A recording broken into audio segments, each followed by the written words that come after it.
ತಿಪಟೂರಿನ ಹುಚ್ಚನಟ್ಟಿ ಗ್ರಾಮದ ಯದುವೀರ್ 2ನೇ ತರಗತಿ, ಮನೋಹರ್ 4ನೇ ತರಗತಿ ನಿನ್ನೆ ಸಂಜೆ ಶಾಲೆ ಮುಗಿಸಿಕೊಂಡು ಮನೆಯಿಂದ ಸುಮಾರು 7ರ ಸಮಯದಲ್ಲಿ ಹೇಮಾವತಿ ನಾಲೆಯ ಬಳಿ ಹೋಗಿರುತ್ತಾರೆ.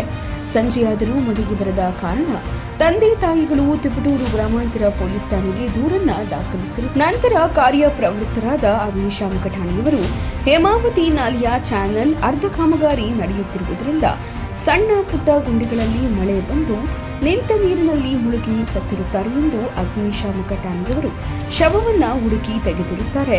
ಗ್ರಾಮಸ್ಥರ ಆರೋಪದ ಪ್ರಕಾರ ಇದು 5ನೇ ಬಲಿ ಎಂದು ಆರೋಪ ಮತ್ತು ಗ್ರಾಮಸ್ಥರು ಮತ್ತು ತಂದೆ ತಾಯಿಗಳ ಗೋಳು ಮುಗಿಲು ಮುಟ್ಟಿದೆ. ಸ್ಥಳಕ್ಕೆ ಜಿಲ್ಲಾಧಿಕಾರಿ ಮತ್ತು ಹೇಮಾವತಿ ನಾಲೆಯವರು, ಶಾಸಕರು, ಅಧಿಕಾರಿಗಳು ಎಲ್ಲರೂ ಬಂದು ಶಾಶ್ವತವಾಗಿ ಇನ್ನು ಮುಂದೆ ಯಾವ ಜೀವಿಗಳು ಬಲಿಯಾಗದಂತೆ ಕ್ರಮ ಕೈಗೊಳ್ಳುವವರೆಗೂ ಶವವನ್ನ ತೆಗೆಯಲು ಬಿಡುವುದಿಲ್ಲ ಎಂದು ಪಟ್ಟು ಹಿಡಿದಿರುತ್ತಾರೆ. ಅರ್ಧ ಗಂಟೆ ಬಂದನಲ್ಲ, ಮಧ್ಯರಾತ್ರಿಲಿ ಬೆಳಗ್ಗೆ ಮುಂದೆ 4 ಗಂಟೆ ಸಮದಾಗ ತಂದಾಕಿರೋದು. ಹಂಗ್ ಬಂದಾಗ ಮಕ್ಕಳೇ ಎದ್ದ, ಅವನೇ ಬಿದ್ದಿದ್ರೆ ಅಂತಾರ್ನ ಬರೋನು. ನನಗೆ ಗೊತ್ತು ನೀರಿಗೆ ಬಿದ್ದರೆ ಹೆಂಗ್ ಬರ್ತಾರೆ ಅಂತ, ಅಂತಾರ್ನ ಬರೋನು ಕಣಪ್ಪ. ನಮ್ಮ ಹುಡುಗನ ಯಾರೋ ಏನೋ ಮಾಡಿ ಹಾಕಿರೋದು, ಎದುರು ಚಾನಲ್ ಹೊಡೆದಾಕಿರೋದು. ಯಾರೇನು ಮಾಡಿಲ್ಲ, ಹೊಡೆದಾಕಿರೋದು. ಗುತ್ತಿಗೆದಾರರು ಮತ್ತೆ ನಮ್ಮ ಅಧಿಕಾರಿಗಳು, ಇಂಜಿನಿಯರ್ಗಳು ಇವರೆಲ್ಲ ಜವಾಬ್ದಾರಿ ತಗೊಂಡು ಇದನ್ನ ನಿಭಾಯಿಸಬೇಕಾಗಿತ್ತು. ಇದರಲ್ಲಿ 2-3 ಸಾರಿ ಆಗಿರೋದ್ರಿಂದ ಅವರು ಇದರಲ್ಲಿ ವಿಫಲವಾಗಿದ್ದಾರೆ. ನಾನೀಗಾಗಲೇ ಅದಕ್ಕೆ ಸಂಬಂಧಪಟ್ಟ ಕಾಂಟ್ರಾಕ್ಟರ್ಗಳನ್ನ ಮತ್ತು ಇಂಜಿನಿಯರ್ನ ಕರೆಸಿ 3 ಸಾರಿ ಅವ್ರಿಗೆ ಸೂಚನೆ ಕೊಟ್ಟಿದ್ದೀನಿ. ಈ ಭಾಗದಲ್ಲಿ ನನಗೆ ಸಮಾಧಾನ ಇಲ್ಲ, ಇಲ್ಲಿ ಸರಿಯಾಗಿ ಕೆಲಸ ಆಗ್ತಾ ಇಲ್ಲ, ಯಾರಿಗೂ ಅನಾನುಕೂಲ ಆಗಬಾರ್ದು, ಕರೆಸಿ ಅವ್ನು ಯಾವ ನಿಮ್ಮ ಕಾಂಟ್ರಾಕ್ಟ್ರು ಮತ್ತು ಅಂತ ಹೇಳಿ ಅವ್ರ ಅಧಿಕಾರಿಗಳಿಗೆಲ್ಲ ಹೇಳಿದೆ.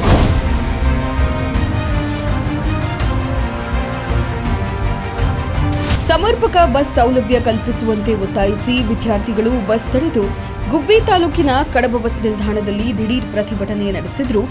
ಪ್ರತಿಭಟನೆಯಲ್ಲಿ ನಿರತರಾಗಿದ್ದ ವಿದ್ಯಾರ್ಥಿಗಳು ಮಾತನಾಡಿ, ಶಾಲಾ ಕಾಲೇಜುಗಳಿಗೆ ಹೋಗಲು ಸರಿಯಾದ ಸಮಯಕ್ಕೆ ಬಸ್ಸುಗಳು ಬರುತ್ತಿಲ್ಲ.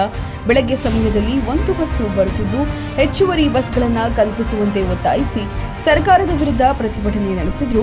ಸಾಮಾಜಿಕ ಹೋರಾಟಗಾರ ಗ್ರಾಮ ಪಂಚಾಯಿತಿ ಸದಸ್ಯ ನಂದೀಶ್ ಮಾತನಾಡಿ, ಕ್ಷೇತ್ರದ ಶಾಸಕರೇ ಕೆಎಸ್ಆರ್ಟಿಸಿ ನಿಗಮದ ಅಧ್ಯಕ್ಷರಾಗಿದ್ದರು.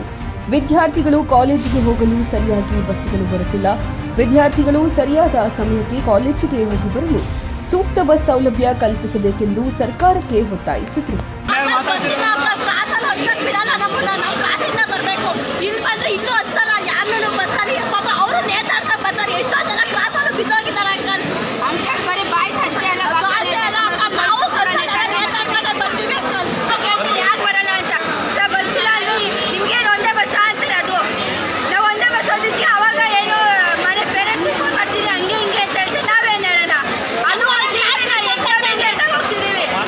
ಕರೆಕ್ಟ್ ಟೈಮಿಗೆ ಬಸ್ ಬರ್ತಾ ಇಲ್ವಾ? ಕರೆಕ್ಟಾಗಿ ಎಲ್ಲಿ 1 ಬಸ್ ಬಂದಿಲ್ಲ. ಈಗ ನೋಡಿ, ಯಾವಾಗ 8:30 ಬಂದ ಬಸ್ ಇಷ್ಟ ಬಂದಿರೋದು, ಜಾಸ್ತಿ ಬಂದಿಲ್ಲ. ಸೈಕಲ್ಗಳಲ್ಲಿ, ಎಷ್ಟೊಂದು ಆಟೋಗಳಲ್ಲಿ ಬರ್ತಾರೆ. ಬಂದಾದರೆ ಈಗ ಟೈಮ್ ಸರಿಯಾಗಿ ಬಸ್ಗಳು ಸಿಗ್ತಾ ಇಲ್ಲ.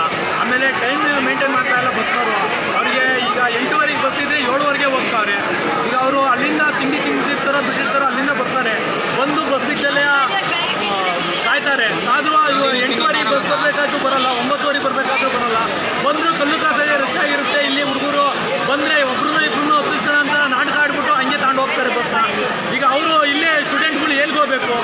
ಈಗ ಫ್ರೀ ಗ್ಯಾರಂಟಿ ಆದಮೇಲೆ ಬಸ್ಗಳು ನಮಗೆ ಬಸ್ಗಳನ್ನೇ ಕೊಡ್ತಾ ಇಲ್ಲ. ಮೇನ್ ಅದು ಪ್ರಾಬ್ಲಮ್ ಆಗಿರೋದು. ಈಗ ಯಾಕೆ ನಮಗೆ ಬಸ್ ಯಾಕೆ ಕೊಡ್ತಾ ಇಲ್ಲ? ನಮಗೆ ಬೇಕಾ ಇರೋದು 4 ಸೆಟ್ಟು ಬಸ್ ಬೇಕು.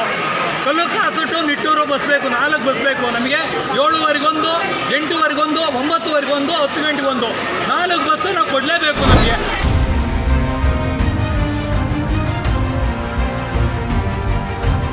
ಚೇಳೂರು ಪಟ್ಟಣದ ಶ್ರೀ ಮರಳು ಬಸವೇಶ್ವರ ಸಮುದಾಯ ಭವನದಲ್ಲಿ ತೋಟಗಾರಿಕೆ ಇಲಾಖೆಯಿಂದ ಆಯೋಜಿಸಿದ್ದ ತೆಂಗು ಬೆಳೆಯ ಸುಧಾರಿತ ಬೇಸಾಯ ಕ್ರಮಗಳು ಮತ್ತು ಮೌಲ್ಯವರ್ಧಿತ ಉತ್ಪನ್ನಗಳು ಎಂಬ ಕಾರ್ಯಕ್ರಮದ ತರಬೇತಿ ಶಿಬಿರದಲ್ಲಿ ಪಾಲ್ಗೊಂಡು ಮಾತನಾಡಿದ ತೋಟಗಾರಿಕೆ ಇಲಾಖೆಯ ಹಿರಿಯ ಸಹಾಯಕ ನಿರ್ದೇಶಕಿ ಪುಷ್ಪಲತಾರವರು, ತೆಂಗು ಮತ್ತು ಮಾವು ಬೆಳೆಗಳ ಅಂತರ ಬೆಳೆಯಾಗಿ ಕೋಕೋ, ಕಾಳುಮೆಣಸು, ಜಾಕಾಯಿ, ಲವಂಗ ಮತ್ತು ಚಕ್ಕೆ ಬೆಳೆಗಳನ್ನು ಬೆಳೆದು ಮಾರುಕಟ್ಟೆಯಲ್ಲಿ ಉತ್ತಮ ಬೆಲೆಗೆ ಮಾರಿ ತಮ್ಮ ಆರ್ಥಿಕತೆಯನ್ನ ಹೆಚ್ಚಿಸಿಕೊಳ್ಳಬೇಕೆಂದು ತಿಳಿಸಿದರು. ಇದೇ ಸಂದರ್ಭದಲ್ಲಿ ಹರೀಶ್ ಭಟ್ಟರು, ಕ್ಯಾಂಪ್ಕೋ ತುಮಕೂರು ಜಿಲ್ಲಾ ರೈತ ಸಂಘದ ಕಾರ್ಯದರ್ಶಿ ಮಂಜುನಾಥ್, ಚೇಳೂರು ಹೋಬಳಿಯ ರೈತ ಸಂಘದ ಅಧ್ಯಕ್ಷ ಶಂಕರಪ್ಪ, ಹಾಗಲವಾಡಿ ರೈತ ಸಂಘದ ಅಧ್ಯಕ್ಷ ಕೃಷ್ಣ ಚೆಟ್ಟಿ ಇನ್ನು ಮುಂತಾದವರು ಕಾರ್ಯಕ್ರಮದಲ್ಲಿ ಭಾಗವಹಿಸಿದ್ದರು.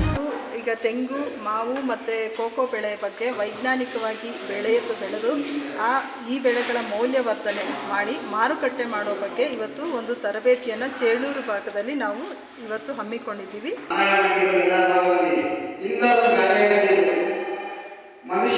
ಮನುಷ್ಯರಿಗೆ ಕಾಯಿಲೆ ಬರದೆ ಆದರೆ ಇವತ್ತು ಅದು ಆ ಕಾಯಿಲೆ ಮಾತು ಸುಳ್ಳಾಗ್ತಾರೆ.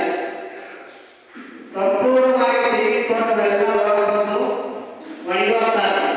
ಅದಕ್ಕೆ ಕಾರಣ ನಾವು ರಾಸಾಯನಿಕ ಗೊಬ್ಬರ ಮತ್ತು ಕಳೆನಾಶಕವನ್ನು ಅತಿಯಾಗಿ ಮಾಡ್ತಾ ಇದ್ದೀವಿ. ಅದನ್ನು ನಿಲ್ಲಿಸಬೇಕು. ನಮ್ಮಿಂದಲೂ ಹಿಂದೆ ನಾವು 1970ರ ದಶಕದಲ್ಲಿ ಅದು ಯಾವಾಗಲೂ ಆಹಾರ ಪದಾರ್ಥಕ್ಕೆ ಸೂಕ್ತವಾಗಿರುವಂತಹ ಇಂಕ್ ಅಥವಾ ಒಂದು ಪ್ಲಾಸ್ಟಿಕ್ ಲೇಬಲ್ ಏನಿರುತ್ತಲ್ವ ಅದನ್ನೇ ನೀವು ಚೂಸ್ ಮಾಡಬೇಕು.